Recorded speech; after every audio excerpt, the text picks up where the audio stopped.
imperio. ¿Habían construido los collas Machu Picchu como el último bastión inca? A principios de los años 60, un aventurero estadounidense, Jean Savoy, respondió con un contundente no.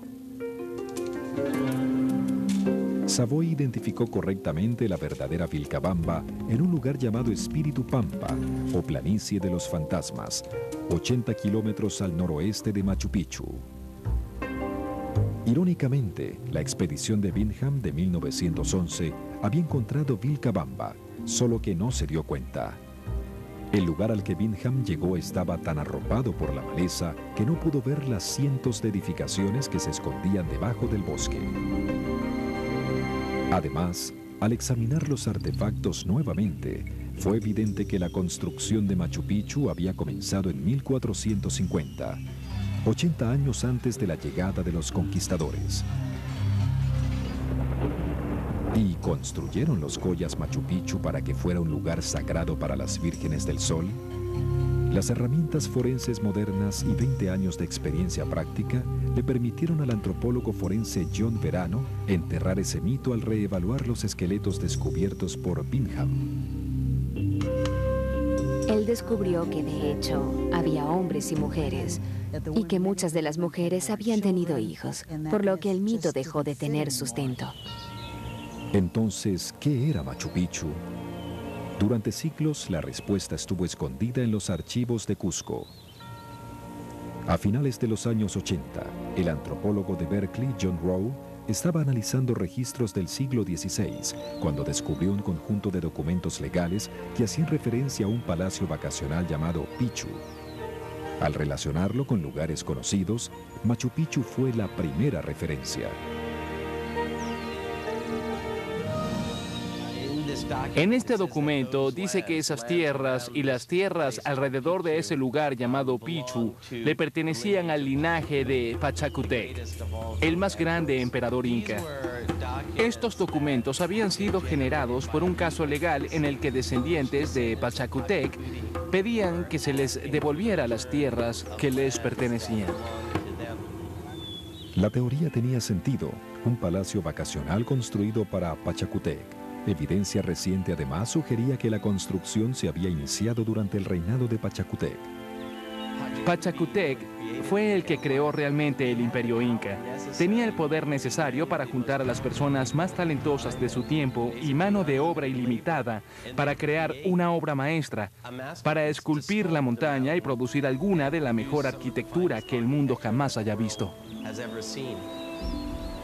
Los documentos legales y otros artefactos ayudaron a Rowe a convencerse de que Machu Picchu era un lugar de descanso, un palacio campestre. Estaba a pocos días de camino de Cusco y se sabe que los emperadores tenían propiedades reales. A una elevación de 2.500 metros, Machu Picchu es definitivamente una ciudad en las nubes. Pero sorprendentemente se encuentra a 900 metros por debajo de Cusco, que está a 3.300 metros de altura. Pachacutec puede haber escapado de los fríos inviernos de Cusco viajando a Machu Picchu, donde habría estado más caliente. La nueva descripción de Machu Picchu como un lugar de descanso no disminuye sus cualidades místicas. Creo que Machu Picchu era esencialmente un lugar sagrado y religioso que los incas construyeron por su localización. Debemos recordar que Pachacutec era un líder espiritual y religioso, además de ser un líder político, por lo que encaja en el concepto de que este fuera un palacio privado de Pachacutec y además un centro religioso. El consenso general hoy en día es que Machu Picchu tenía una población de 300 personas, que se elevaba a 750 si el emperador iba con toda su comitiva. El lugar estuvo habitado desde 1450 hasta 1540, cuando fue finalmente abandonado.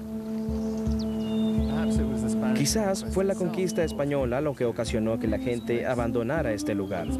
Cuando los españoles conquistaron Cusco, los que vivían aquí eran parte del grupo de Pachacutec, por lo que podría ser que los que quedaron de ese grupo se sintieron muy aislados y no tenían medio de sustento por lo que se marcharon. Los artesanos traídos de todas partes del imperio para construir la ciudad también se fueron a casa. La guerra, la inanición y una epidemia de viruela arrasaron a más de 300.000 incas, ayudando a borrar el recuerdo del gran palacio de Pachacútec de la memoria de los pocos privilegiados que llegaron a saber de su existencia. La jungla se hizo cargo del resto. En la región de los bosques nublados, la vegetación crece extremadamente rápido.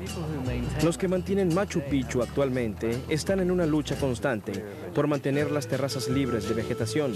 A los pocos años de haber sido abandonada, se hubiera vuelto invisible, hubiera estado cubierta de árboles.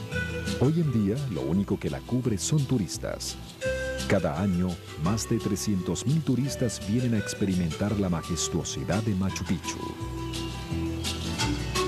El sobrecogimiento que la gente siente cuando viene es, en cierto modo, aprecio por la cultura peruana antigua. Machu Picchu es uno de los nexos sobrevivientes que quedan de una civilización conquistada. Su gente sale de la niebla y nos apunta hacia un mejor entendimiento acerca de quiénes eran a través de su extraordinaria tecnología. Machu Picchu era el símbolo del poder de un emperador y un puente sagrado entre la humanidad y la naturaleza. La ciencia moderna y las investigaciones han respondido muchas de las preguntas que han intrigado a las personas desde que Machu Picchu fue descubierta hace casi 100 años. Y sin embargo sigue siendo un lugar misterioso. Todavía nos preguntamos por qué los incas se esforzarían tanto por construir una ciudad en una ubicación tan remota. No sabemos las respuestas a esas preguntas. Machu Picchu sigue siendo un misterio y quizás siempre lo será.